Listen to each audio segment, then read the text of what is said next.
Now returning to LA, where the situation on the ground from the live pictures that we have been showing you this morning is that it's much quieter in LA, and in the pictures we have seen there doesn't appear to be violence, but we have entered day 5 of the protest now, and joining me live for more is independent political analyst Aidan Smith. Aidan, appreciate your time this morning. We have heard from President Donald Trump at Fort Bragg on the other side of the country in North Carolina, that address where he says military service members are defending the republic itself and stopping an invasion. What's your thoughts on those comments this morning in the context of the anti-immigration riots that we have seen in LA?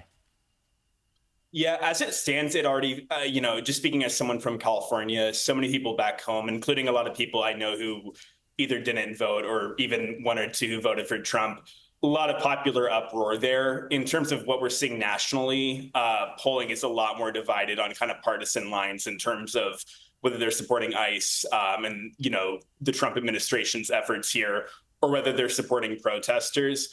In California, I think that a lot of the main thing that we're seeing right now is that you're really seeing Gavin Newsom shoot to political superstardom after so many years of trying that.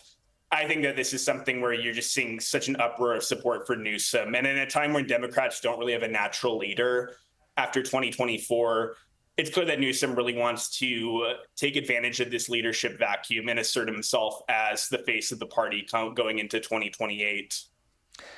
Donald Trump also says that these are paid insurrectionists without providing any evidence on that. And this is months after Donald Trump issued pardons to the January 6th insurrectionists that stormed the Capitol. How do you weigh up that politically as well?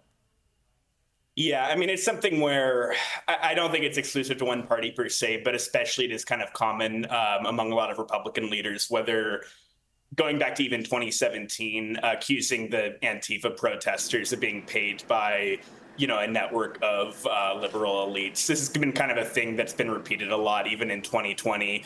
I think a lot of people, especially after the January 6th insurrection and Trump's pardoning, something like that really just, destabilizes popular, confidence. In fairness, in the judiciary, if you're going to be seeing people who are not being given their due process, while on the other hand, you have actual people who committed a riot with the intent to overturn an election, be given a free rein to do so. I think those are the kind of actions that really did ultimately, if not instigate, definitely set the scene where, you see such an outbreak of popular masses on the street, obviously plenty of reports of vandalism and whatnot. But it's just something where I think it's such a indicative of the root cause of there's so much dysfunction all around and so little among any, people of either party, just decreasing popular, confidence in government at large. Aidan Smith, appreciate your time this morning. Appreciate you joining us.